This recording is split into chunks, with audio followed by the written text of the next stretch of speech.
Hello and Happy New Year. Welcome back to NABA Perspectives, a weekly podcast by the Norwegian African Business Association, or NABA, where we look at key issues, trends, and stories that are driving economy, policy, and business across the continent.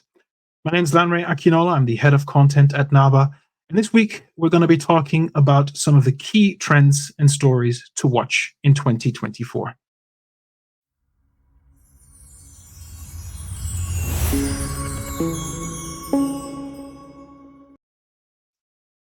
It's the start of a new year, and that is always a good time to take stock of what some of the key trends and issues are that are going to shape policy, economy, and business across Africa.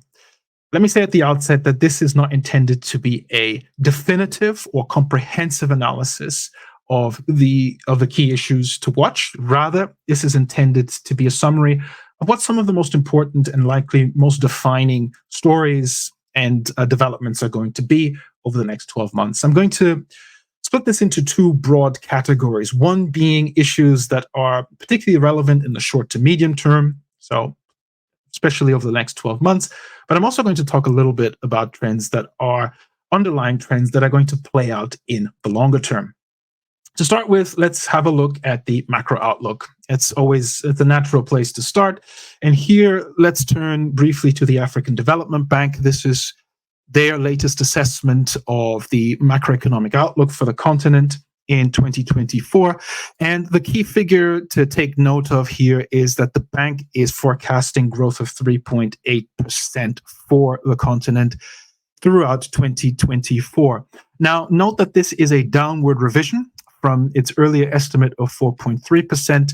And the important paragraph here is where the bank points out that the revision reflects the persistent long-term effects of COVID-19, geopolitical tensions and conflicts, climate shocks, a global economic slowdown, and limited fiscal space for African governments to adequately respond to shocks and sustain post-pandemic economic recovery gains.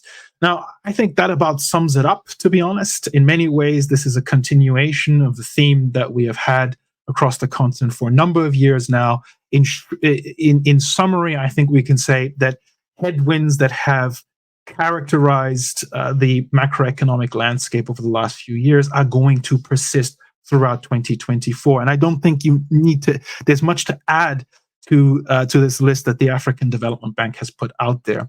One area that I want to highlight with respect to the macroeconomic outlook is the issue of debt. We know that this has been a pressing problem, and increasingly so for many African economies. And I would anticipate that it will again in 2024 be one of the key issues that we need to watch. And the most important aspect in that regard is going to be what happens in terms of debt relief. So we have 4 African countries that have applied for support under the so-called Common Framework. That's the G20 initiative aimed at facilitating debt restructuring to help developing economies to better manage unsustainable debt. 4 African countries, as I said, Zambia, Ghana, Chad, and Ethiopia have applied for assistance. And what we've seen since the Common Framework was launched in late 2020 is that this is a lot easier said than done. Zambia has been going through the process for 3 years now, and we still haven't reached a final deal. And the main thing to follow in this year will be whether or not the Common Framework can finally deliver. So whether Zambia can get a deal, whether Ghana can get a deal, Ethiopia, which has just become Africa's latest sovereign default. So important one to watch. We will be covering this throughout the year, no doubt. And that's definitely one of the standout issues in terms of the macroeconomics. Moving on, we also have a very busy year of elections across the continent. We have a calendar here. Shows that we have a lot of elections coming up. These are all important in their own right. I think a few are worth watching in particular.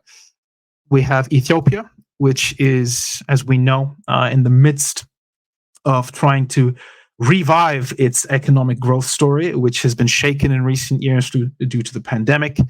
and of course the conflict in Tigray. It'll be important to see what happens there. Also in Senegal, there's an important election coming up to pick a successor to Macky Sall, who is going to be stepping down as president. The run up to the election has been quite tense. Again, an issue that we will be it's an issue that we will be discussing in more depth as we get closer to it. And then, of course, we have South Africa. Africa's the continent's most developed economy, in many ways its most important economy. Also, in diplomatic and policy terms, one of its arguably the most important country on the continent. And this year promises to potentially be quite a momentous one for South Africa. We know that for years now, the African National Congress, the ANC's grip on power in South Africa has been waning. And there's a lot of speculation that in 2024, we might see the emergence of a coalition government in South Africa. We'll have to wait and see what happens there. But busy year of elections and some important ones to watch there.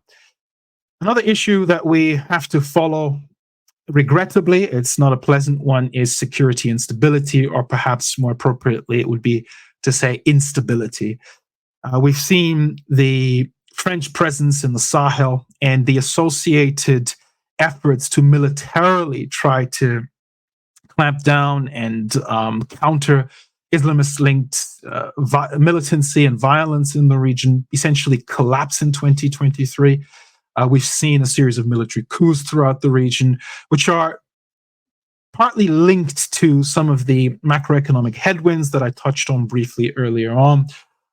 But we've also seen instability in places like Sierra Leone, where the former president has just been charged with allegedly trying to lead a coup. So stability and insecurity in West Africa is most definitely going to be an important theme. The Sahel seems to be in limbo, quite frankly, after 2023. And the big question is what happens next and what will be done next. But of course, the Sahel isn't the only part of Africa where we are seeing instability. Sudan is still in a state of conflict. It doesn't make that many headlines anymore. Unfortunately, there's plenty of conflict-related stories out there globally at the moment. But the conflict there continues, and it'll be important to see what happens there. The Horn of Africa in general is an area where there is potential for more instability, so we're going to have to watch that as well. And the important issue and the important question is going to be whether or not the continent can collectively act to effectively counter some of the insecurity and some of the instability that we have seen in recent years. Time will tell, and this is, again, an issue that we will be covering in more depth throughout the year. On a slightly more positive note, Africa's green transition. It's potentially going to be an interesting year for Africa's green transition. Just a second. I have a tab here to look at. Yeah, here we go. So the big, there's a lot to be said about this. Potentially, as this headline here says, Africa's green business opportunities are abundant. Yes, no one doubts that. The challenge, of course, is realizing these opportunities. And over the last year, the important shift that we've seen here is in terms of the narrative. So there's a concerted effort now across the continent to reposition Africa away from the being perceived as primarily being a victim of climate change to being a potential leader in terms of the green transition and green investment. One of the key areas that has emerged in that respect is the critical mineral space, which are essential to driving the global green transition. And it'll be very interesting to see how this plays out throughout 2024. It's a bit of a test for this change of narrative that the continent can not only offer solutions, but potentially be a leader in global climate action. And if the continent plays its cards right, there's really no reason to see why that can't be the case. Okay, that, I would say, very briefly, are some of the most important issues to watch. We have more macroeconomic headwinds. That's a continuation, or it's a theme that continues from recent years, as I've said. I think the debt situation is going to be most critical to watch. We have a busy year of elections, including some key countries like Ethiopia, South Africa, Senegal, a few others, and Africa's green transition. So let me now turn briefly to some of the bigger picture, more long-term trends. And really, I think these can be summed up under the following banner: welcome to the multipolar era. We all know that globally things are shifting, and they are shifting rapidly. This is something that we here at NABA are following quite closely. And the big thing here is the big question here is how Africa fits into an emerging multipolar era. And the big opportunity for the continent is to essentially reposition itself from the margins of global affairs to being a much more central actor in shaping global policy and economy. And in 2023, we saw some important developments in that respect. One thing that we have seen is the sort of the scramble for influence in Africa is intensifying almost by the day. It doesn't matter what part of the world you go to these days, countries and regions are increasingly keen on partnering with the continent. That is only going to intensify, particularly against the backdrop of the global geopolitical picture. We all know that we are living in somewhat perilous times, and we have growing competition between the great powers or major powers. And within that, the big question is, how does Africa fit into this? You'll recall that a few months ago, the G20 invited the African Union to become a member. That's a potentially big step. And we're only a week in, and we're already seeing more of the same.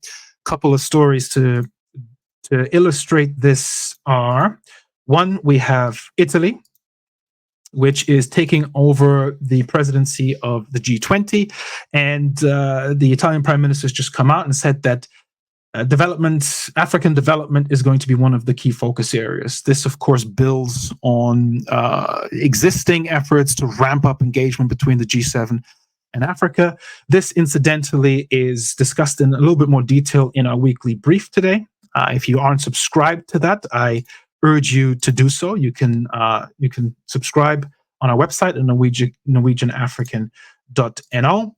But we also have another very significant development, which is, of course, the expansion of the BRICS bloc. 5 new members joined formally on the 1st of January, and these include 2 new African countries, Ethiopia and Egypt. And I think this headline here sums it up quite nicely. Will BRICS expansion set a new agenda for the global South? Hinting at the point I was making just a short while ago, that Africa has quite a strong opportunity here to reposition itself and redefine the narrative around Africa in terms of its role on the world stage. And the article quite rightly points out that the 5-nation BRICS group is growing, and so is its influence. Now, we're going to see some of the dynamics around this multipolar world develop in 2024. I think we're going to see some major announcements coming out of the BRICS regarding their plans for, let's say, an alternative financial architecture for the world. We don't know when those announcements are going to be made, but I'd be very surprised if we don't hear some big news. There in the coming months. But of course, this is really big picture stuff, and these are underlying big trends that are going to play out over many years. But I would say it is the kind of all-encompassing framework through which events in Africa should be analyzed going forward. We are in many ways in a very different world from where we were just a few years ago. And while in the short term, as I discussed earlier, we have quite familiar themes around the need for more investment in Africa, the need to drive growth in Africa, the need to tackle the debt challenge that many African economies have. But those aren't necessarily an indication of where we will be, say, in the next 3 to 5 years. I think that we are entering an era and a time in which change is going to come thick and fast. And while there are no guarantees and nothing is certain, the opportunity for Africa to seize on this and to leverage that to not only drive investment, to not only raise its influence on the world stage, but of course, most importantly, to drive meaningful long-term economic development are absolutely immense. And this is an issue that we will no doubt be covering in much more detail throughout the year. That's it for this quite brief stock take of what are likely to be some of the most defining issues to watch in 2024. Overall, I think it's going to be a very busy year for Africa, and I think it's going to be a very important year.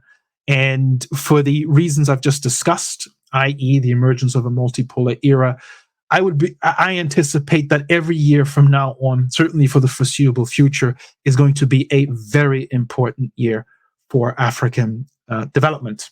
Anyway, lots to look forward to, and we will be discussing all of these issues and more throughout the year.